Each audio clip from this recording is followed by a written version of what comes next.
Cassandra Gonzalez. Oh.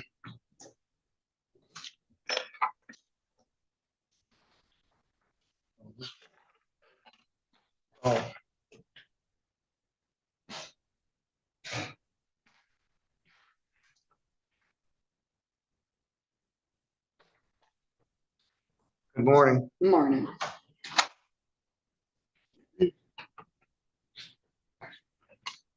Are you Cassandra Lee Gonzalez? I am.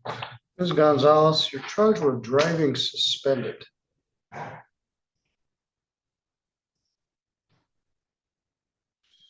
get the right case. It's Juan Gonzalez. You don't want to have his charge.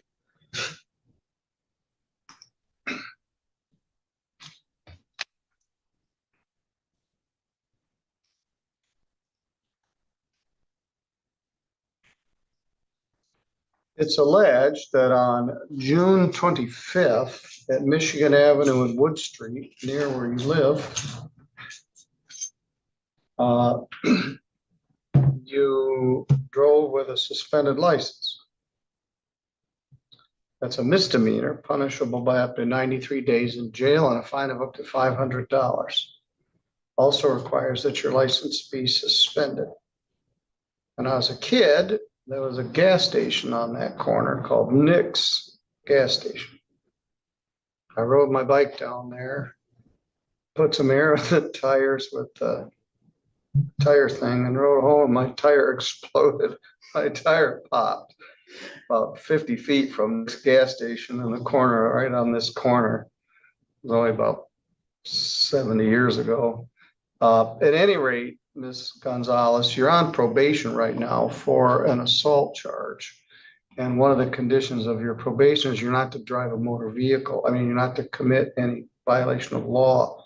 Your driver's license is revoked because you have 2 recent drinking driving convictions from 2023.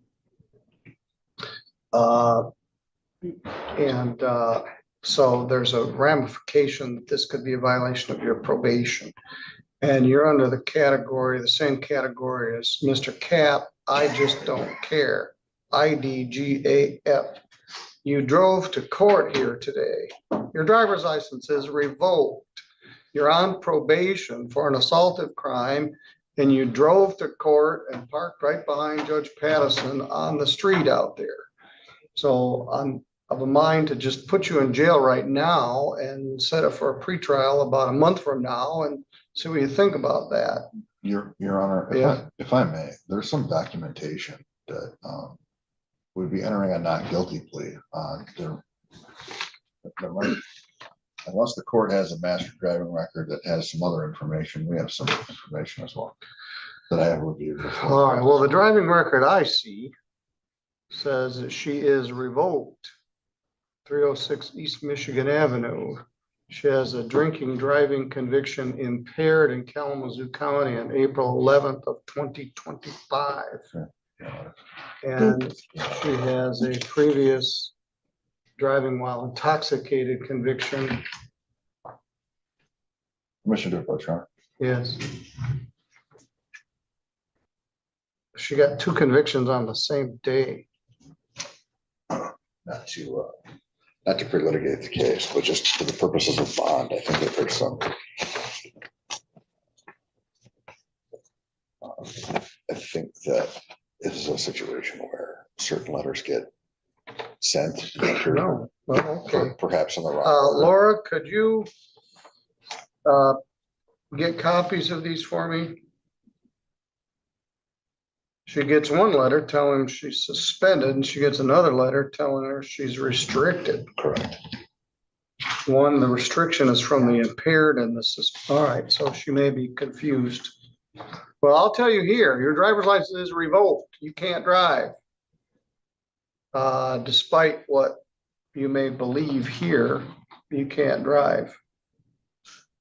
You were revoked June 13th of 2025 through indefinite. It's possible she doesn't have that yet, Your Honor. That is possible.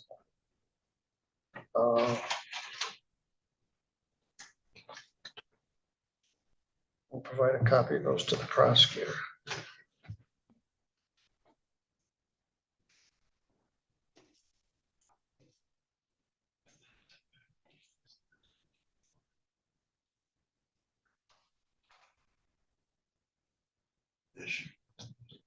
Right.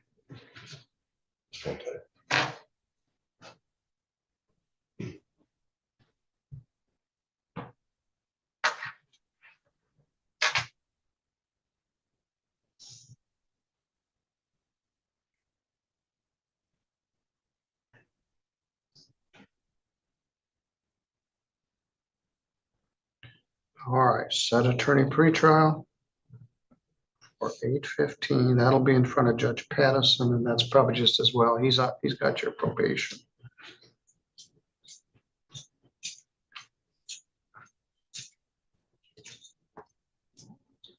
As of June 28th, your driver's privileges are revoked.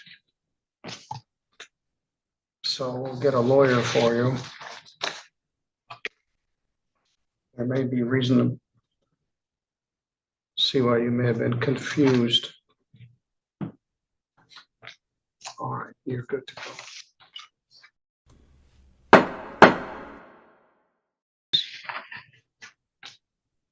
Right here at the podium, right there. Somebody's got to be first, and then they always figure, okay, now everyone else knows where to go after you go.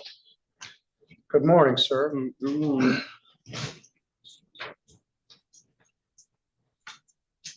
You're charged with malicious destruction of property by injuring a window at Armstrong International over on Maple Street. I've screened my blank. It's alleged that it was worth more than $200, but less than $1,000. It's a misdemeanor. It's punishable by up to a year in jail and a fine of up to $1,000. You came by on your bicycle and allegedly threw a brick through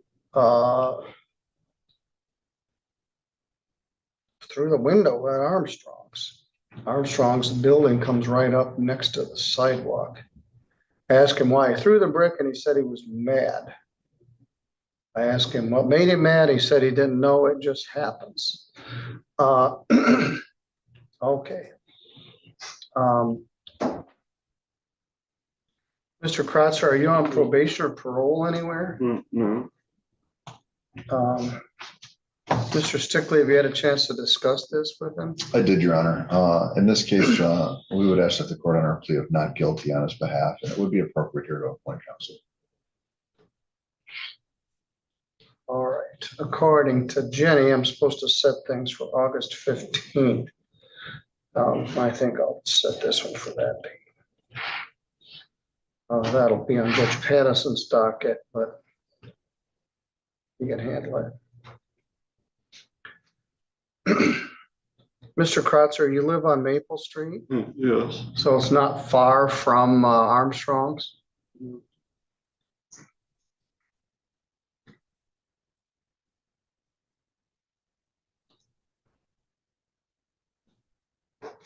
All right, Mr. Kratzer, there's more going on here than is apparent to me.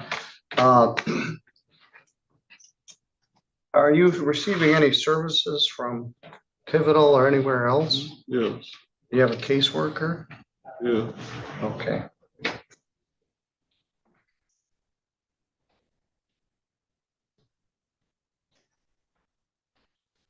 Well, we'll explore that further. I'm going to give you this information. They're going to take you out to the counter. The clerks will give you your lawyer's name and number.